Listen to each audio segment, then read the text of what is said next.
বিশ্ব নবী রাহমাতুল লিল আলামিনের কাছে মদিনাতে একজন সুন্দরী সুরসী মহিলা মেয়ে মানুষ আল্লাহর নবীর কাছে এসে বলেন, নবী গো, আমি তো বালেগা হয়েছি, এখন আমি বিয়ার বয়সে পদার্পণ করেছি, আমাকে একটি ধার্মিক যুবক দেখিয়া, ধার্মিক ছেলে দেখিয়া তার সঙ্গে বিবাহ আবদ্ধ করায় দেন। আল্লাহর নবী কয়, মহিলা গো, কেমন যুবক তুমি পছন্দ করো, কেমন যুবক তুমি পছন্দ করো?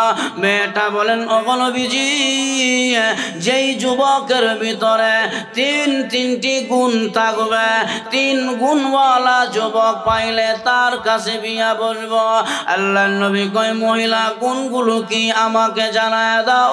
মহিলা বলেন, নবী গো, আমাকে যেই ছেলে বিয়া করবে ওই ছেলের মধ্যে 3টি গুণ থাকতে হবে।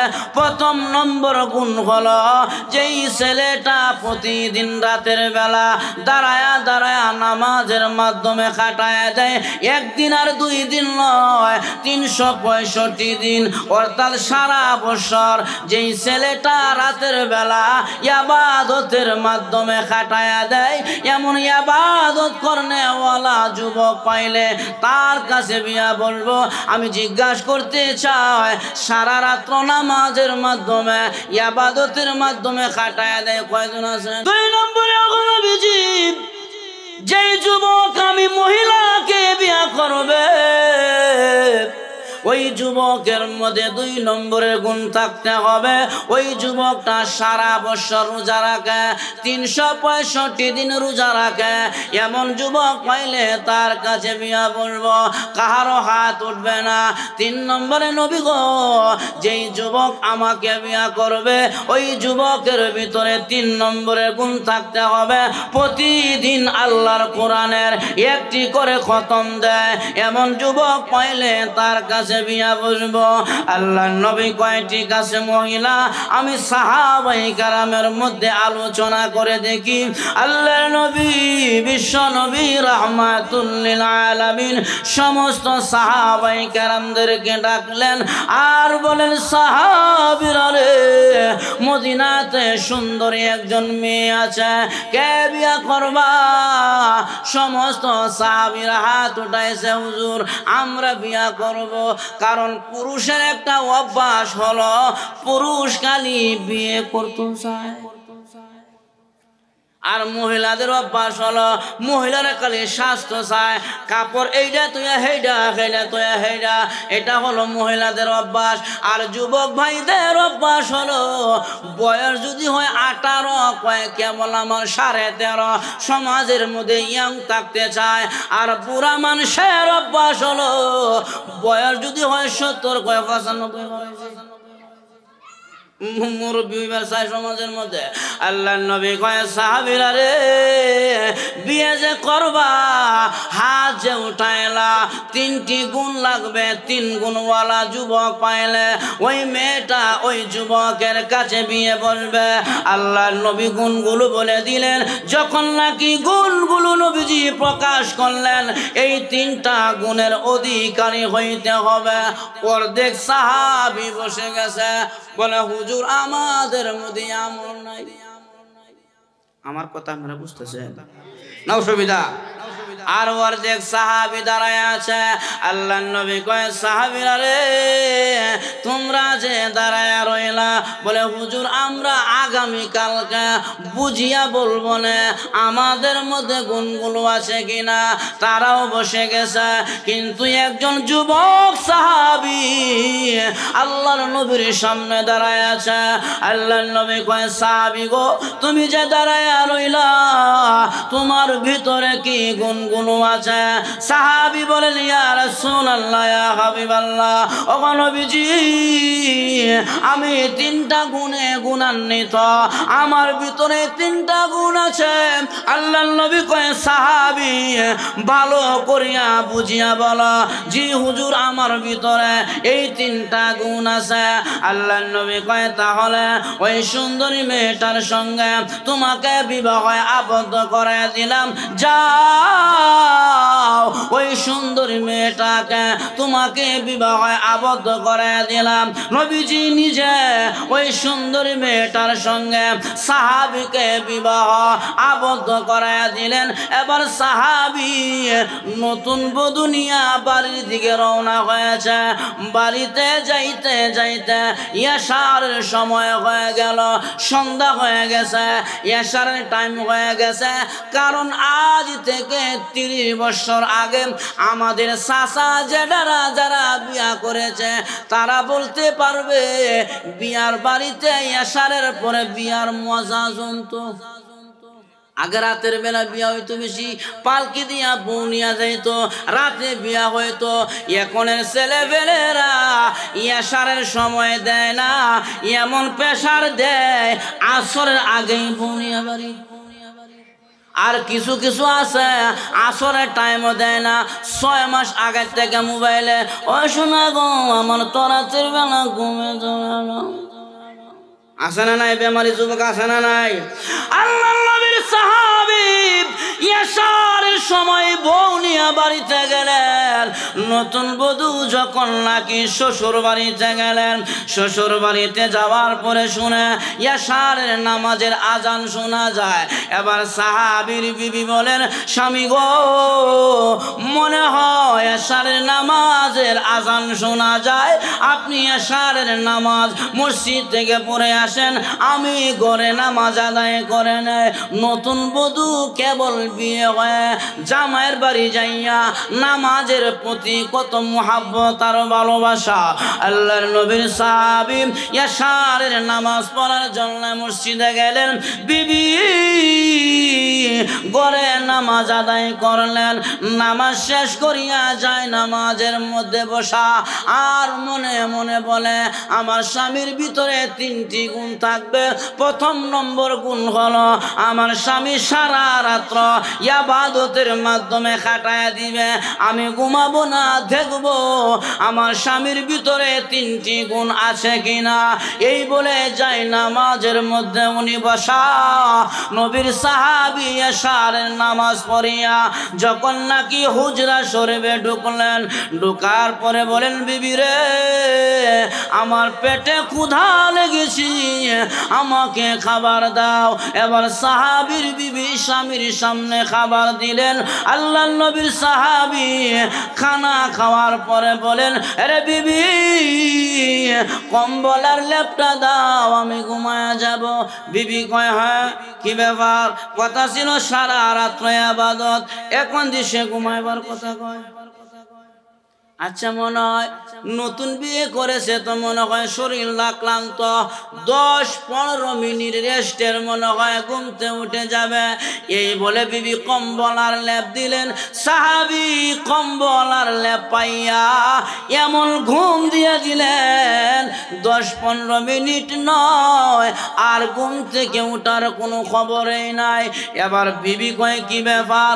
কথা ছিল সারা রাত ইবাদত, এখন দিশে ঘুমায়া গেল, ঘুম থেকে উঠে না। হায় রে এমন বিয়ামুল্লাহ স্বামী আমার কপালে কেন মিলল গো? আচ্ছা মনে হয় আগামী কালকে যে রোজা রাখবে, রোজা রাখলে তো সাহারি খেতে হয়, মনে হয় সাহারির সময় ঘুম থেকে উঠবে, অপেক্ষায় বসে আছে সাহাবী সাহারির সময় ঘুম থেকে উঠবে। কিন্তু না, সাহারির সময় আবার হয়ে গেল, সাহাবী ঘুম থেকে উঠে না। বিবি কপালে হাত দে আর বলে হায় রে এমন স্বামী আমার কপালে কেন মিলল? আচ্ছা মনে হয় আগামী কালকে না কে মনে হয় রোজা রাখবে, মনকে সান্ত্বনা দেয়। যখন সাহারির সময় চলে গেল, ফজরের সময় মুয়াজ্জিন বলেছে আসসালাতু খায়রুম মিনান নাওম, ঘুম থেকে নামাজ ভালো।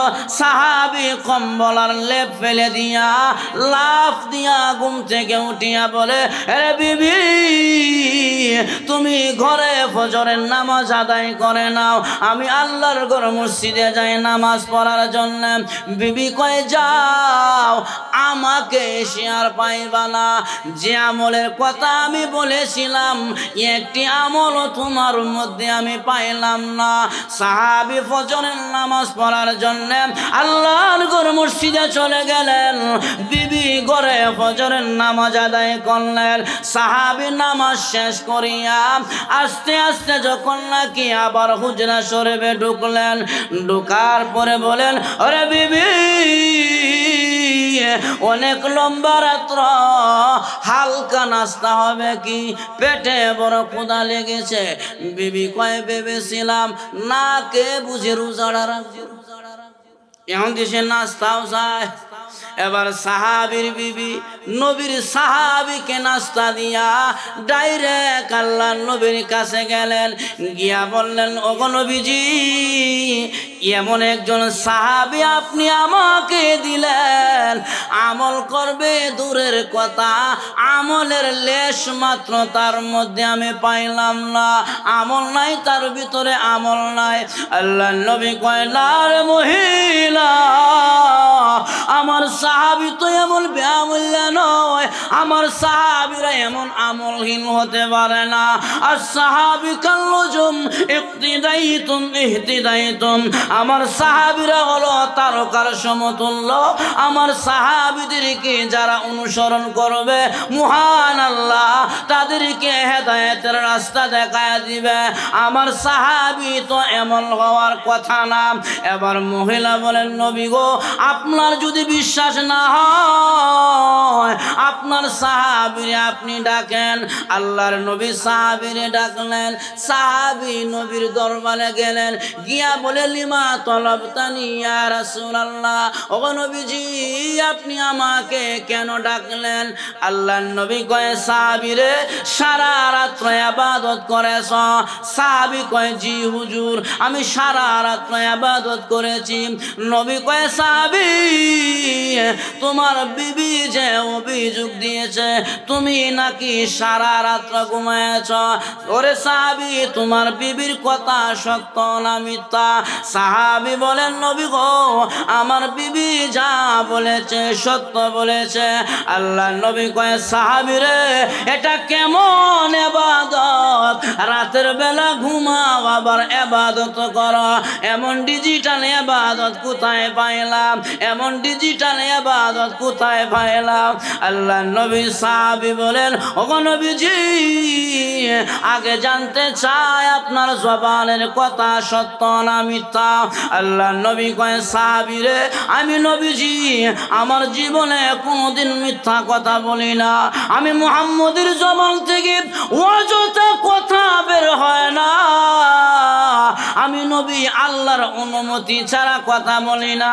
মুহাম্মদ হার গজনা গুফতাম তা না গুফতা জিবরাইল, জিবরাইল হার গজনা গুফতাম তা না গুফতা রব্বুল জলিল। ওরে সাহাবী যতক্ষণ পর্যন্ত জিবরাইল আমি নবীকে না জানায় ততক্ষণ পর্যন্ত আমি নবী কথা বলি না।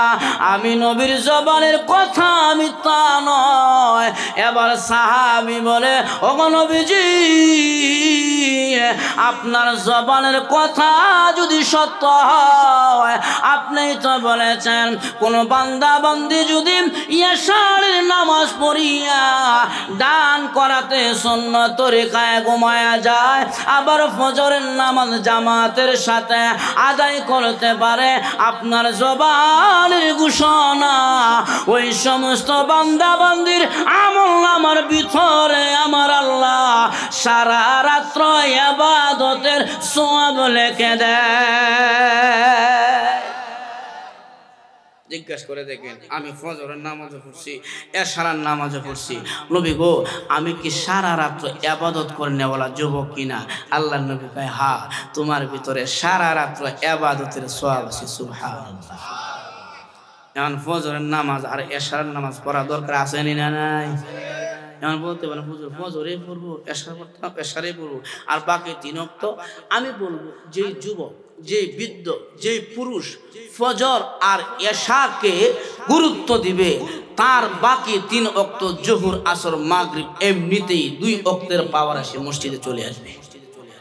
কারণ বহু মুসল্লি আছে মাগরিব আয় আসর আয় জোহর আয় কিন্তু ফজরে নাই, আবার ফজরে এশার নেই। এজন্য ফজর আর এশা 2 ওয়াক্ত নামাজের যদি কেউ ইহতিমাম করতে পারে বাকি 3 ওয়াক্ত নামাজ এই 2 ওয়াক্তের পাওয়ারে তাকে টানিয়ে মসজিদে নিয়ে আসবে। জন্য ফজর আর এশাকে গুরুত্ব দিতে হবে, বাকি 5 ওয়াক্তই গুরুত্ব দিতে হবে। সাহাবী বলে বিবিরে আমি আগেই বলেছিলাম আমার ভিতরে সারা রাত ইবাদতের সওয়াব আছে। বিবি কয় ফাইলাম। ওগো নবীজি 2 নম্বরে আপনার সাহাবী রোজা রাখে নাই। আল্লাহর নবী কয় সাহাবী রোজা রাখছ? কয় হ। বিবি কয় না, কেবল নাস্তা কে আমার পিছনে পিছনে আপনার দরবারে আসছে। আল্লাহর নবী কয় সাহাবী গো তোমার বিবি যে বলতেছে তুমি কেবল নাকি নাস্তাকে ওনার পিছনে পিছনে আসলা, তোমার বিবির কথা সত্য না মিথ্যা? সাহাবী বলে নবী গো আমার বিবি যা বলেছে সত্য বলেছে, আমার বিবির কথায় সত্য। আল্লাহর নবী কয় সাহাবী এটা কেমন রোজা রে, সকালবেলা নাস্তা খাইলেও রোজা ভাঙে না। বলতেছে সকালবেলা নাস্তাও খাইলা, আবার বলতেছে রোজাও রাখলা, এটা কোন মাযহাবের কোন তরিকার রোজা রে? সকালবেলা নাস্তা খাইলেও রোজা ভাঙে না। এবার সাহাবী বলেন ওগো নবীজি আপনার জবানের কথা সত্য। রাসূল কয় 100% সত্য, বিন্দু পরিমাণ সন্দেহ নাই। এবার সাহাবী বলে নবী গো আপনিই তো বলেছেন 1-10 একটি আমল করলে আমল নামার মধ্যে 10টি সওয়াব লেখা হয়। আপনি বলেছেন মান জাবিল হাসানাতি ফালাউ মিন আশরি আমসালিহা, 1-10 আপনি বলেছেন। নবী কয় হ একটি আমল করবা আমল নামার মধ্যে 10টি সওয়াব লেখা হবে 1-10। এবার সাহাবী বলে ওগো নবীজি 1 যদি 10 হয় আমি রমজানের 30টি রোজা রাখলাম, একটি রোজা যদি 10টি রোজার সমান হয় 10টি রোজা 100 দিন রোজা রাখার সমান সওয়াব। বুঝাইতেছ নাই? বুঝতেছেন? 10টি রোজা 100 দিন রোজা রাখার সমান সওয়াব, আরো 10টি রোজা 100 দিন রোজা রাখার সমান সওয়াব, আরো 10টি রোজা 100 দিন রোজা রাখার সমান সওয়াব। 1-10 নবী গো আমি রমজানের 30টি রোজা আদায় করলাম, বলেন তো দেখি আমার আমল নামার মধ্যে 300 দিন রোজা রাখার সমান সওয়াব আছে নি? আল্লাহর নবী কয় হ্যাঁ 1-10 তোমার আমল নামার ভিতরে 300 দিন রোজা রাখার সমান সওয়াব আছে। এবার সাহাবীর বিবি কয় মানলাম রমজানের 30 দিয়া 300 দিন রোজা রাখার সওয়াব অর্জন করেছেন।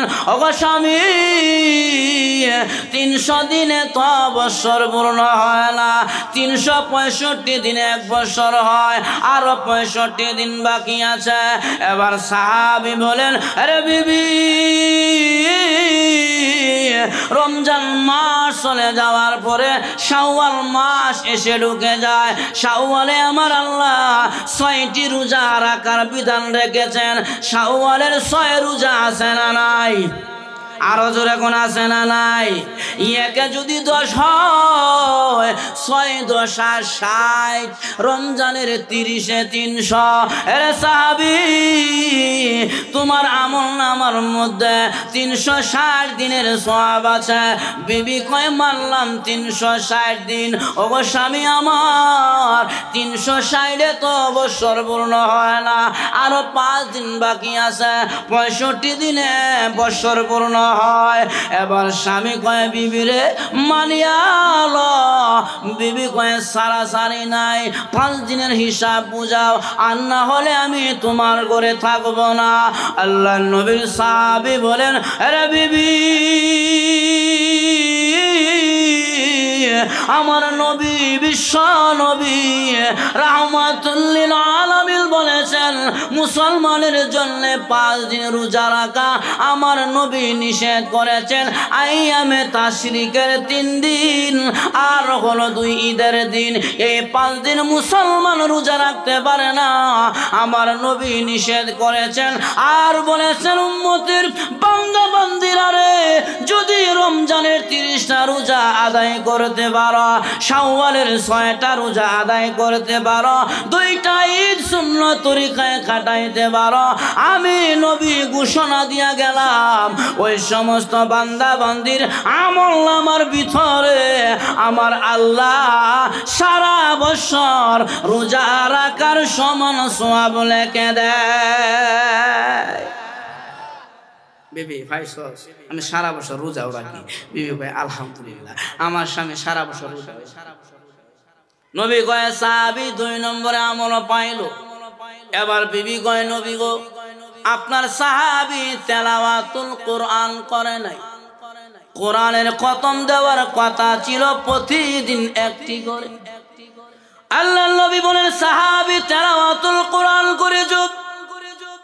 সাহাবী বলে হ্যাঁ আমি প্রতিদিন একটি করে কোরআনের খতম দেয়। সাহাবীর বিবি কয় না, নাস্তাকে আমার পিছনে পিছনে আপনার দরবারে আসলো, কোন সময় হাতে কোরআন নিল, কোন সময় তেলাওয়াত করলো, কোন সময় খতম উঠাইলো, ডাইরেক্ট চলে আসছে আপনার দরবারে।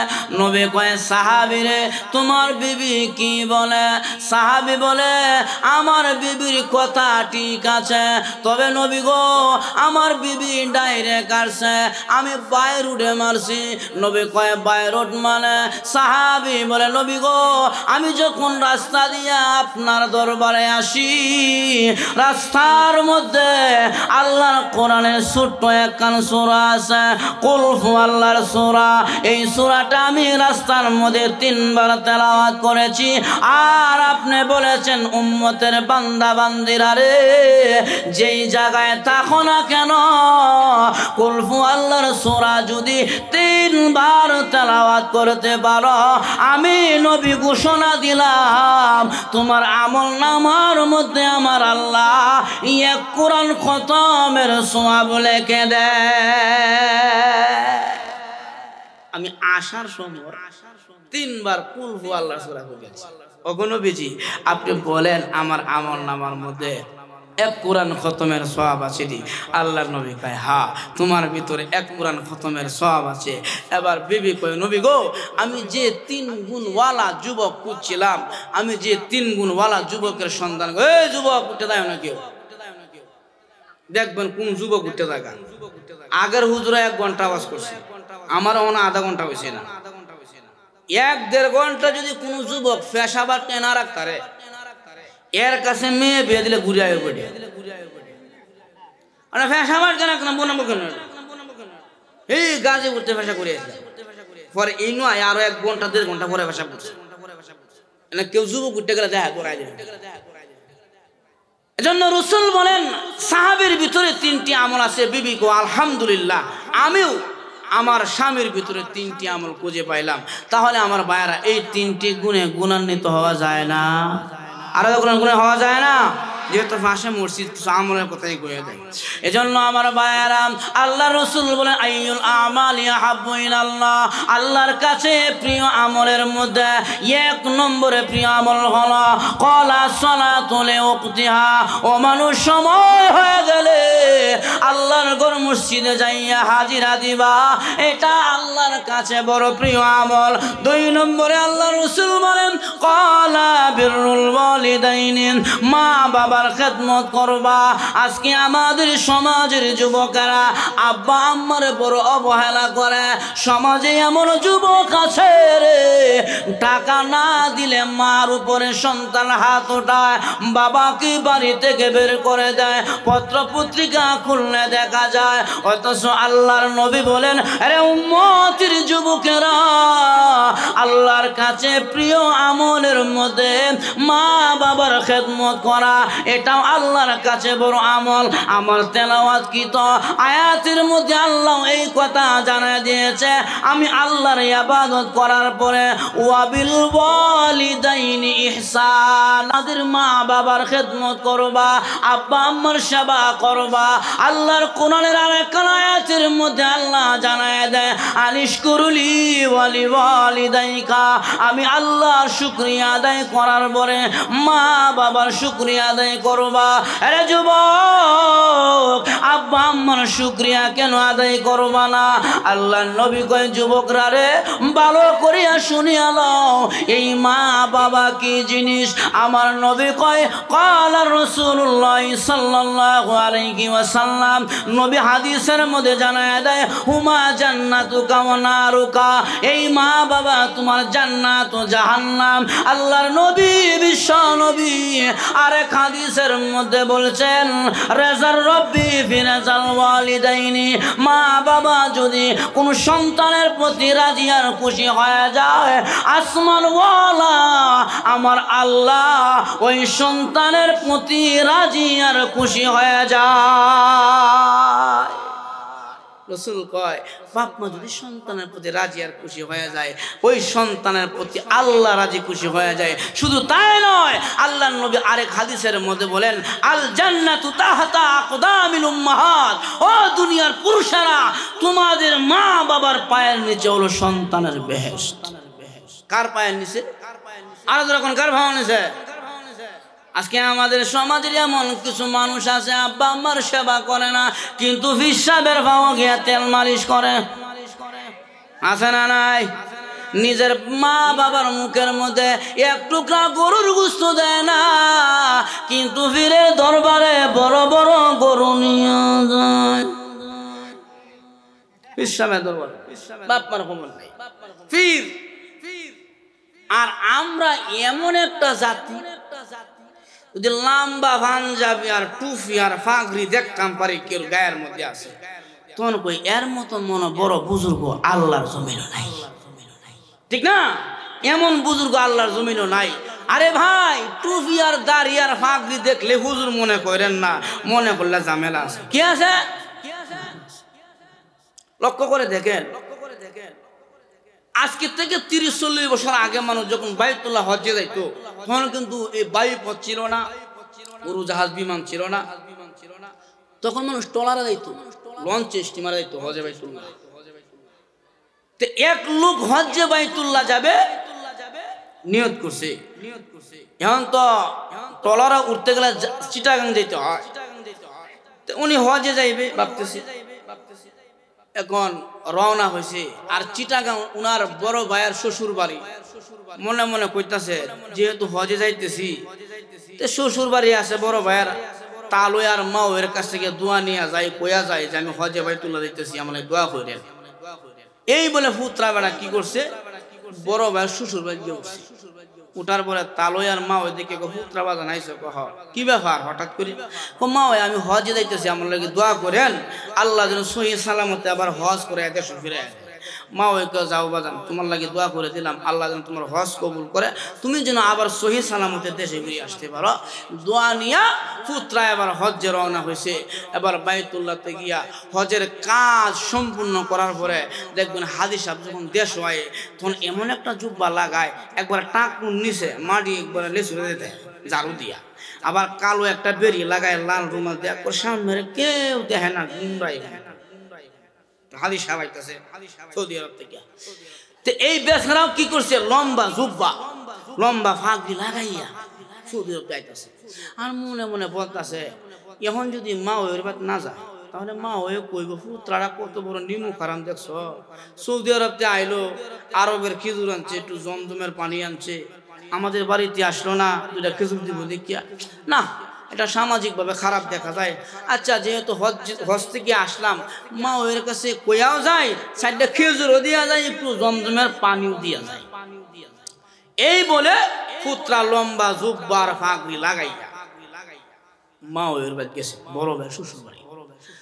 যেই মাত্র মা ওর বাড়ি গেল, শ্বশুর বাড়ি গেছে বড় ভাইয়ার, মা ওই দেখি ফুতরা বাজান আইস, হ্যাঁ মা ওই আমি আইসি। ও কি করি আইসো? হজ করি আইসি। মাশাআল্লাহ, তোমার জুব্বাটা ফাগড়িটা কত সুন্দর লাগে। আচ্ছা বাবা একটু ওয়াজ করো শুনি। ফুতরা কো মা ওই আমি তো হজ করছি, আমি তো ওয়াজ জানি না।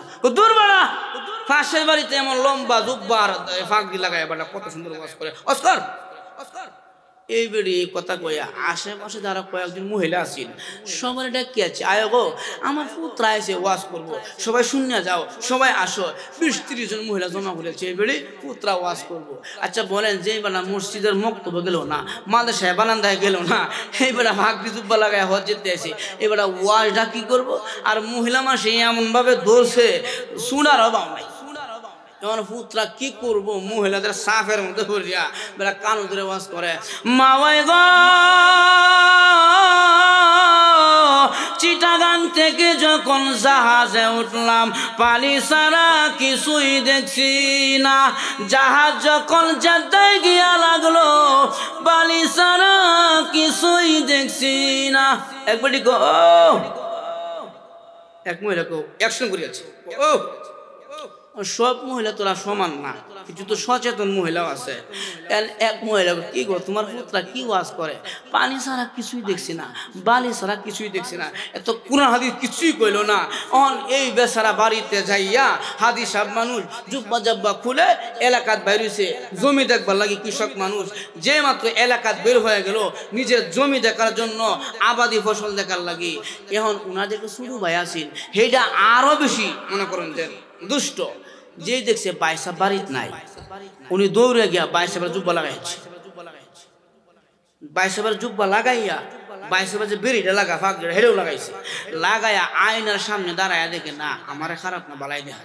আর যুবকদের একটা অভ্যাস হলো, ভালো কাপড় চাপড় পরলে, জামা শার্ট পরলে এলাকা চক্কর বাড়িতে শার্টটা আনছি রে অমুক মার্কেট। এখন উনি কি করছে, বাইসাবার জুব্বা ফাঁকড়ি লাগাইয়া দেখা যায় খারাপ না বালাই দেখা যায়, উনিও বের হয়ে গেছে এলাকার রাস্তায়। যাইতে যাইতে গেছে এলাকার বাজারও যাওয়ার পরে সবাই গেলে চায়াতে, কিরে এ হুজুর করতে আইসি, কত সুন্দর জুব্বা, কি লাম্পা জুব্বা, কি লাম্পা ফাঁকড়ি, এ হুজুর করতে আইসি। এখন উনি বাজারে ঘুরতেছে। আর 30 বছর আগে দেশ আসিন অভাব, মসজিদ আসিন বাঙ্গারুঙ্গা, বেড়া থাকলে মানে ওয়াল থাকলে বেড়া নাই, বেড়া থাকলে ওয়াল নাই, ইমাম থাকলে মুয়াজ্জিন নাই, অভাব দেশ। যে হে আজান দেয়, যে আসে হেই নামাজ পড়া। এখন যেই মাত্র বাজারে গেছে শোনা যায় আসরের নামাজের আজান। এখন আসরের নামাজের আজান শোনা যায়, এখন জুব্বাওয়ালা কো নামাজ তো পড়ি না, আজকে যে লম্বা জুব্বা লাগাইছি যদি নামাজটা না পড়ি মানুষে কবে বেড়া এত লম্বা জুব্বা লাগাই বাজারে ঘুরস নামাজ পড়স। আচ্ছা অন্তত আজকে নামাজটা পড়িয়া লাগে, যেহেতু জুব্বাটা লাগাইছি। উনি কি করছে, উজুখানে যাইয়া উজু টুজু করিয়া মসজিদের দিকে রওনা। মসজিদের সমস্ত মুসল্লিরা ইমামের অপেক্ষায় দাঁড়ায় আছে, কোনো ইমাম নাই, ইমাম আইব নামাজ পড়াই। যে মাত্র জুব্বাওয়ালা ঢুকছে সব মুসলিম কয়, হে আমরা ইমাম সাহেব আইছে, হুজুর নামাজটা পড়া। সে বলে জুব্বা বাইসাবের, বাইসাবের জুব্বা নামাজ দিত না, ও ফাঁকরিও বাইসাবে, হ্যাঁ বাইসাবের ফাঁক নামাজ দিত না, টুপিটাও বাইসাবে। তার মানে উনি বুঝাইতেছে আমি বাইসাবের জুব্বার ফাঁকরি লাগাই আইছি, আমি আসলে হুজুর। মুসলিরা কয়ে আল্লাহওয়ালারা এরা ইমামতি করে না, নিজ ইচ্ছায় ইমামতি যায় না, এদেরকে ইমামতির মশলায় জুড়ে দিতে হবে। সব মুসল্লি মিললে বেটা জুড়ে দিছে ইমামতির মধ্যে ঠেলিয়া যান নামাজটা পড়া। এখন মুসিবতে পড়ছিনি, এখন জুব্বাওয়ালা কি করবো, জীবনে মক্তব্য গেল না, মাদ্রাসাত গেল না, নামাজই পড়ে না, আজকে ইমামতি করতে। এখন আসরের নামাজ সূরা কেরা জুড়ে পড়ান লাগে না। উনি কিছু মতো আল্লাহু আকবার করে নিয়ত বাঁধার পরে দিশ করতেছে, কি করুন যা জানতে পারছেন না, একটা কিছু করতে গেলে অন্তত সেজদা ছাড়া সম্ভব না। এখন কিছু মতে আল্লাহু আকবার করে সেজদা গেছে, সেজদা যাইয়া মসজিদের বেড়াতে ভাঙ্গা আছে, এই বেড়া ভাঙ্গা দিয়ে ইমাম সাহেব বাড়ি গেছে। মুসল্লিরা 3 বার 5 বার 7 বার 21 বার সুবহানা রাব্বিল আলা করতেছে। ও বাপ রে বাপ, যে লম্বা তার জুব্বা হে লম্বা তার সেজদা, মাথা উঠায় না। তো কিছু মুসল্লি আছে ইমামের সেজদা লম্বা হয়ে গেলে মাথা উঠায় দেয়, ইমাম কি করে, এক মুসল্লি মাথা উঠায় দেয়, ইমাম সাহেব নাই। উনি আবার সেজদার মধ্যে যায় কইও কিয়ামত হইব, কিন্তু সেজদা শেষ হইতো না। বলে কি হয়েছে, বলে ইমাম সাহেব নাই। উঠতে দিয়ে হাসে ইমাম সাহেব কিরে ইমাম গেল কই গিয়া দে ইমাম বট গাছ উঠতে বেরিয়েছে গাছ এই নাম নাম এই আমাদেরকে সেজার মধ্যে ফালাইয়া গাছ হকের লাগে উঠলে হে দেখো গাছ হকের লাগে উঠলাম তোমরা আমার ইমাম বানাই লাগে লাগে ইমামতি পারমো কি পারমো না যাচাই করতে না ও লম্বা জুব্বার ফাঁকি দেখছো এর লাগে ইমামতির মধ্যে ঠেলে দিছ ঠিক তেমনি ভাবে আজকে আমাদের সমাজের ভিতরে এক প্রকারের পীর দাবি করে তারা পীর দাবি করে লম্বা জুব্বা লাগাইয়া খানখার মধ্যে বসে থাকে আর তাদের খানখার মধ্যে মদের আসন জমায় গাঞ্জার আসন জমায় নারী পুরুষের গানের আসন জমায় মেয়েরা অবাধে নাচানাচি করে আল্লাহর কসম যেই দরবারে গাঞ্জার আসন হয় যেই দরবারে মদের আসন হয় যেই দরবারে নারী পুরুষের অবাধে মিলন মেলা হয় ওটা হক্কানি পীর হতে পারে না ওটা পীর নামের ভণ্ড ভণ্ড জুড়ে কোন ঠিক কিনা এরা কিন্তু কইছে ঈমান নষ্ট করবা এই জন্য যারা তারা হুজুর ভাইয়া মসজিদের ইমামতি দিয়া দিয়ে না তাদের নাম আছে এই জন্য আমার ভাইয়া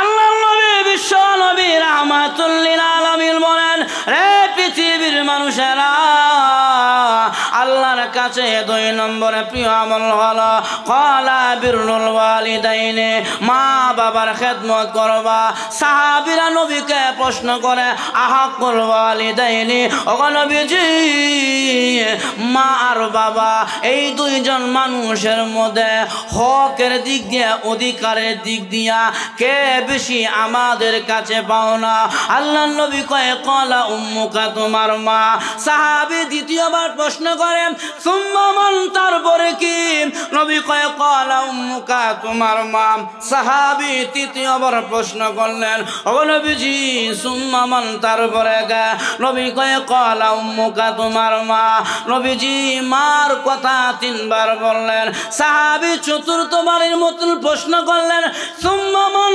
তারপরে কে আল্লাহর নবী কয় ক্বালা আবুকা তোমার বাবা বাবার কথা নবীজি একবার বললেন মার কথা নবীজি 3 বার বললেন মার কথা নবীজি 3 বার কেন বললেন এই হাদিসের ব্যাখ্যা আল্লাহর কোরআনের আরেকখান আয়াতের মধ্যে আল্লাহ জানায়া দিয়েছে হামলুহু ওয়া ফিসালুহু 30 শাহরা রে পৃথিবীর মানুষেরা মা এই পৃথিবীর জমিনে এমন 3টা কষ্ট করে গো যেই কষ্টের মধ্যে বাবার কোনো অংশীদার নাই বাবার কোনো হক নাই 1 নম্বরে হামলুহু আপনার আমার মা আপনাকে আমাকে পেটে ধারণ করেছে পৃথিবীতে এমন কোন নজির আজ পর্যন্ত পেশ করতে পারে না সন্তানকে বাবা পেটে ধারণ করে পুরুষেরা সন্তান পেটে ধারণ করে না একমাত্র মা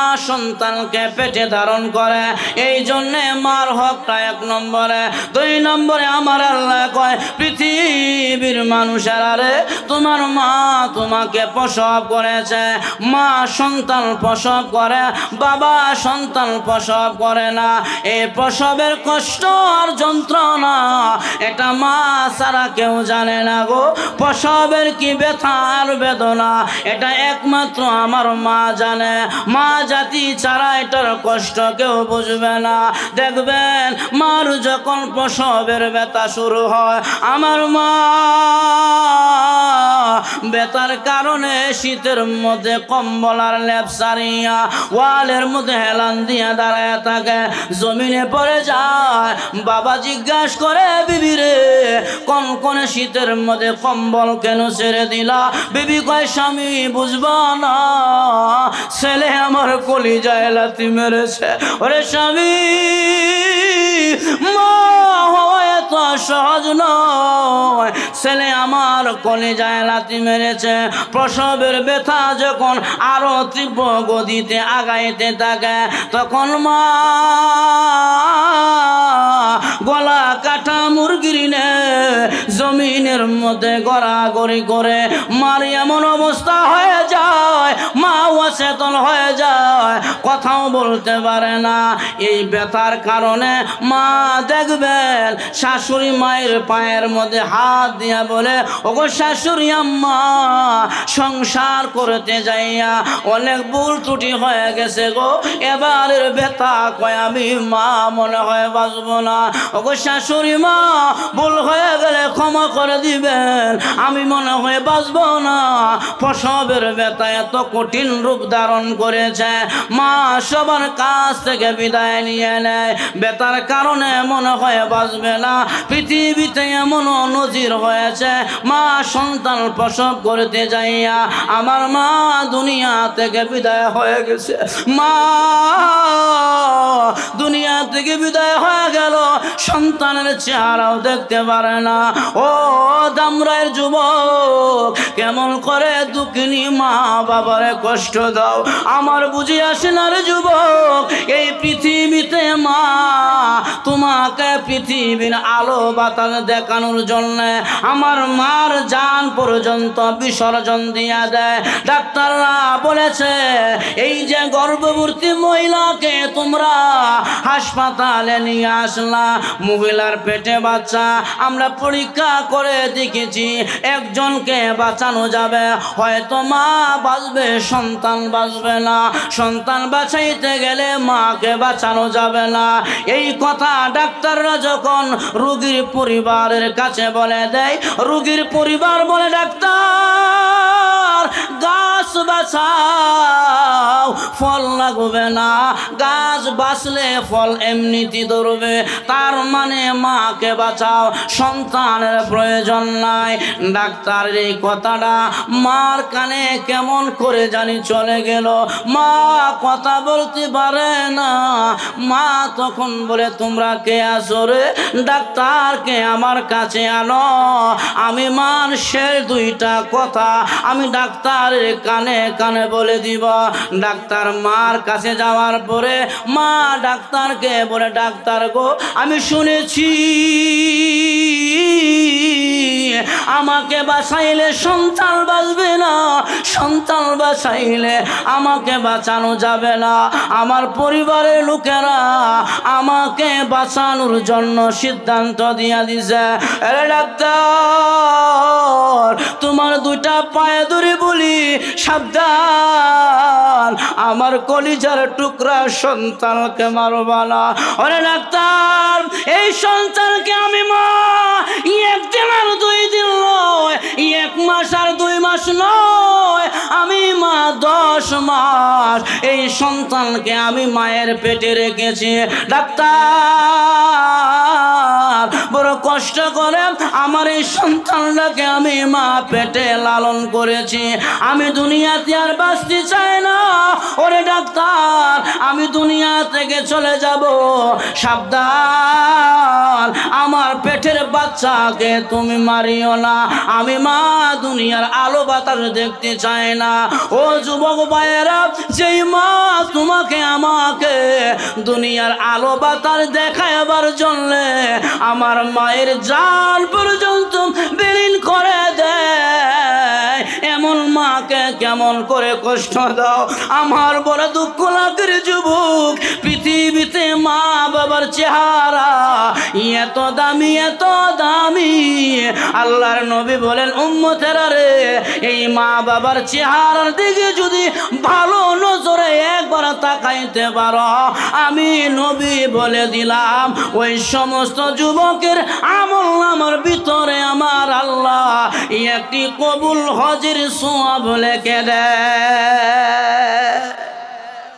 আল্লাহ কয়, এই মা সন্তান প্রসব করেছে, বাবা করে নাই, যার কারণে মায়ের হকটা 2 নম্বরে। 3 নম্বরে আল্লাহ কয়, সালাসুনা শাহরা, ও দুনিয়ার মানুষেরা, তোমার আমার মা 2 মাস 2.5 বছর, 2 বছর 2.5 বছর, 3 বছর কোনো সন্তানকে দুধ পান করায়। পৃথিবীর পুরুষেরা সন্তানকে দুধ পান করায় না? পুরুষে করা এই মার হকটা 3 গুণ এই জন্য বেশি।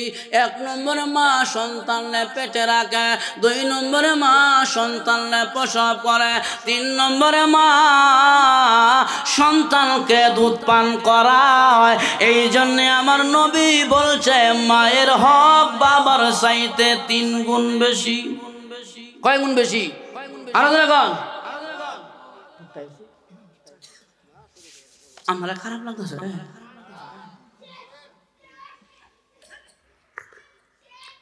না কইবার লাগি তো আইছি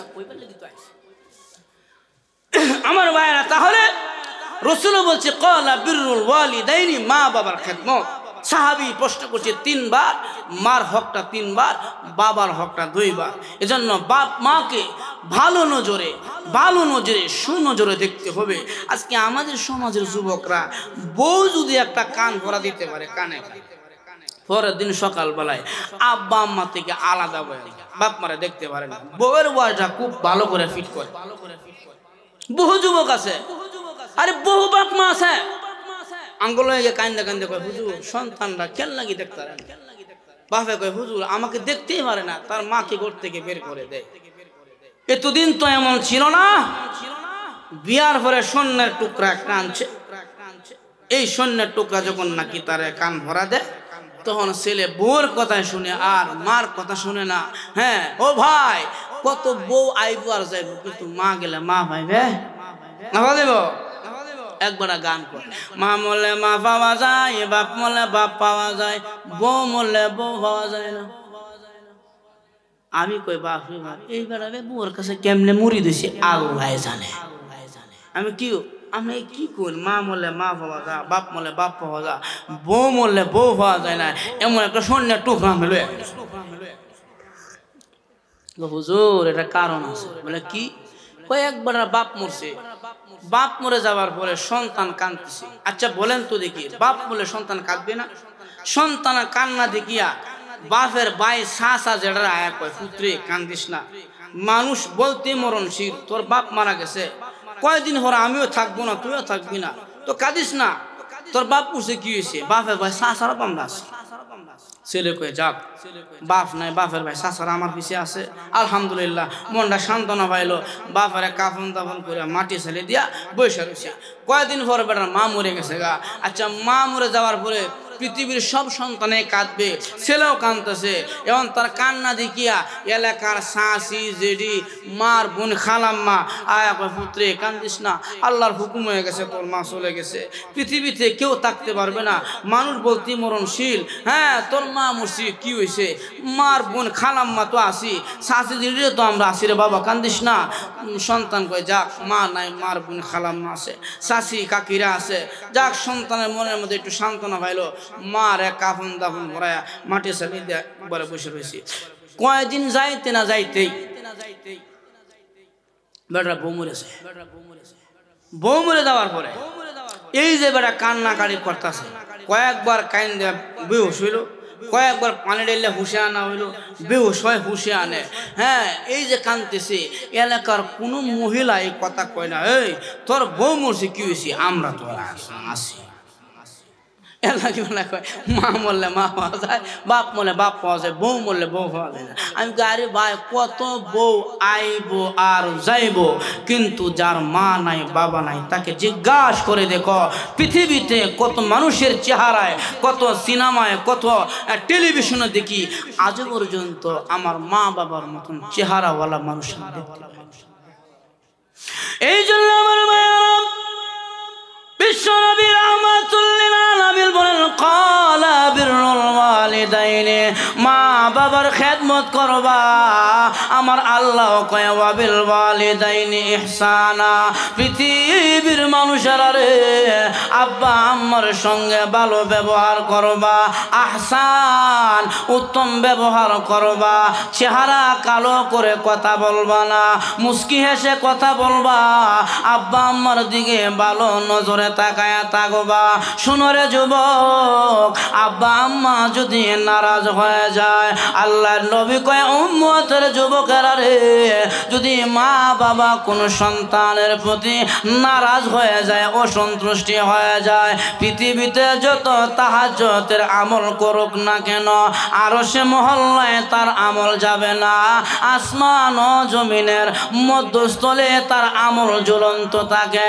আব্বা আম্মা যদি সন্তানের প্রতি নারাজ হয়ে যায়, শুধু তাই নয়, মা বাবা যদি নারাজ হয়, আল্লাহর কাছে আপনি যত ইবাদত করেন না কেন আপনার ইবাদতের কোনো কবুলিয়ত পাবেন না। লক্ষ্য করে দেখেন, গুনিয়াতুত তালিবুল কিতাবে আব্দুল কাদের জিলানী রাহমাতুল্লাহি আলাইহি উল্লেখ করেছেন, উনি বাইতুল্লাহ জিয়ারতে গেলেন।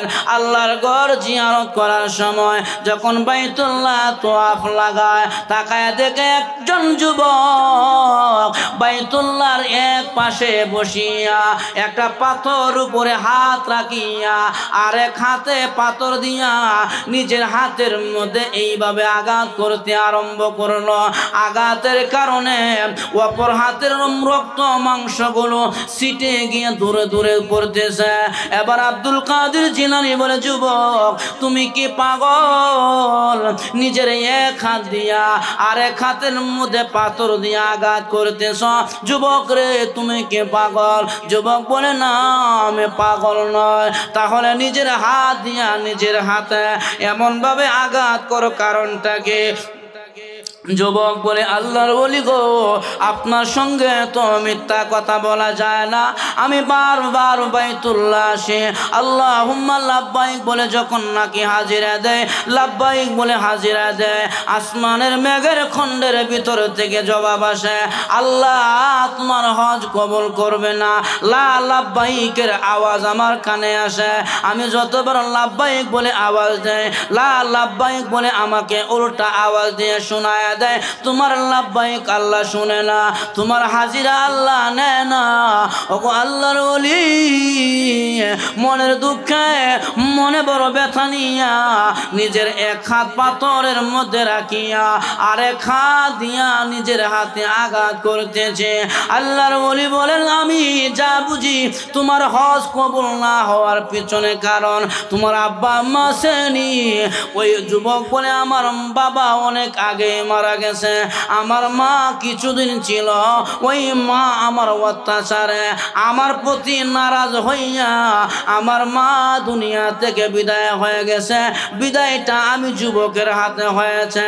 আমি যুবক, আমার মাকে এই হাত দ্বারা আমি হত্যা করেছি।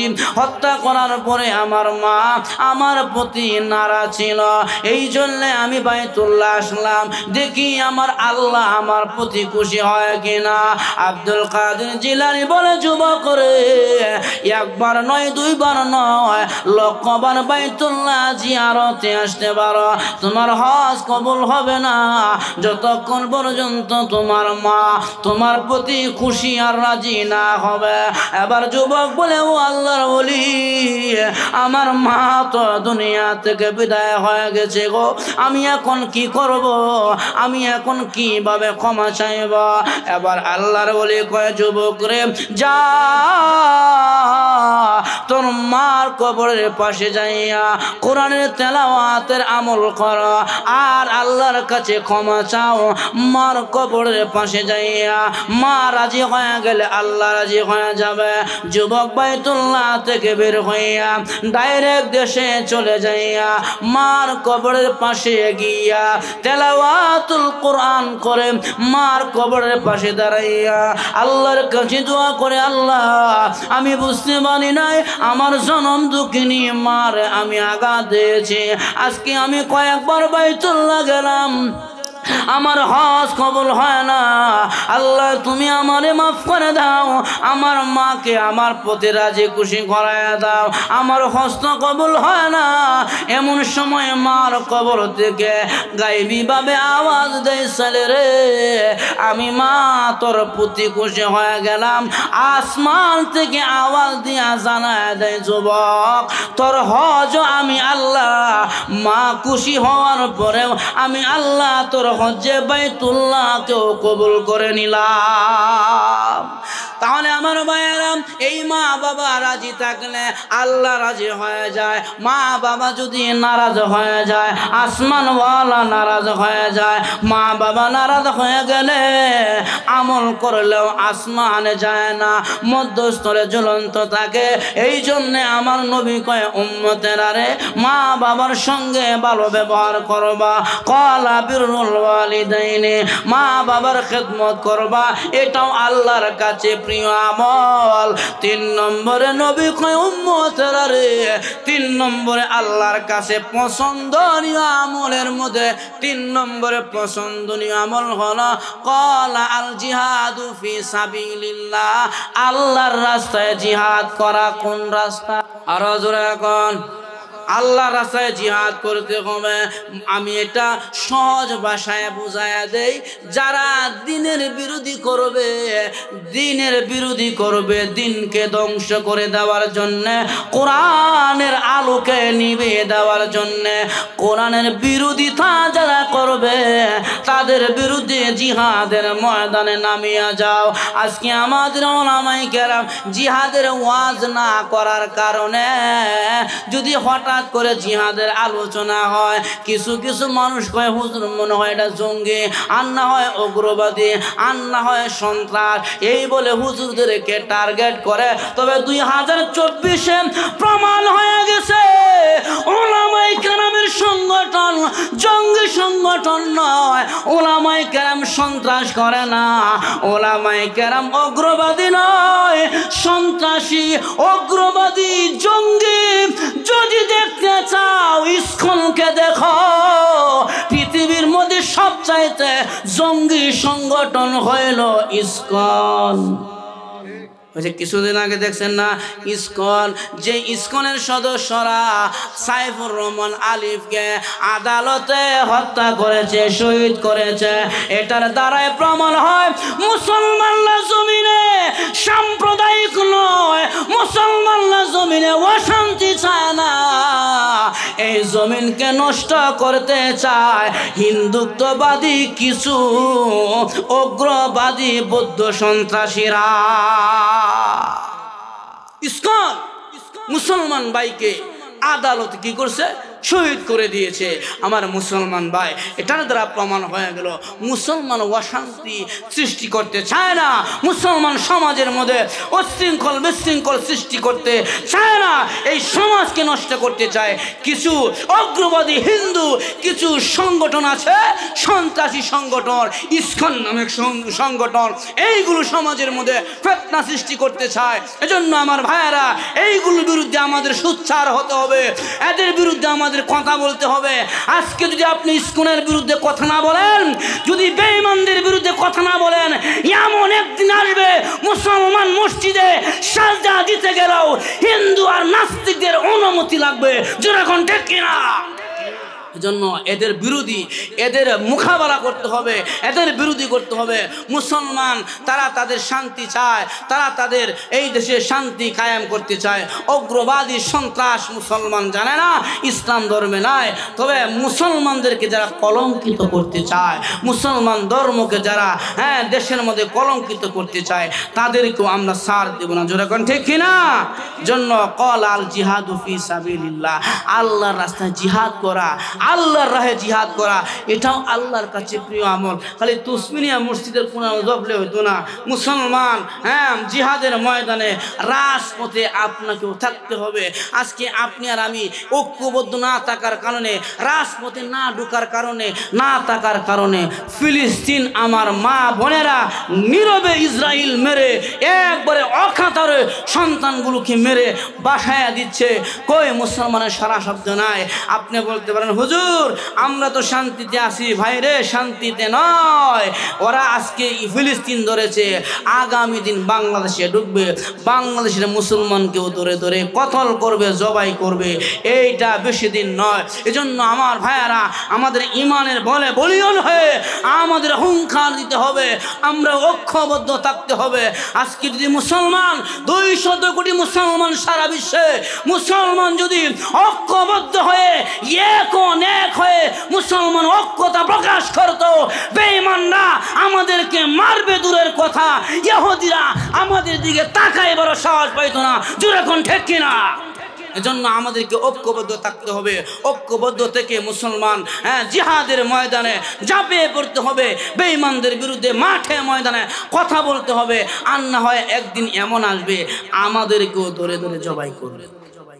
এজন্য ক্বাল আল জিহাদু ফি সাবিলিল্লাহ, আল্লাহর রাস্তায় জিহাদ করাটা এটাও আল্লাহর কাছে বড় প্রিয় আমল, আল্লাহর কাছে পছন্দনীয় আমল। তাহলে আল্লাহর কাছে পছন্দনীয় আমল কয়টা? তিনটা। কয়টা?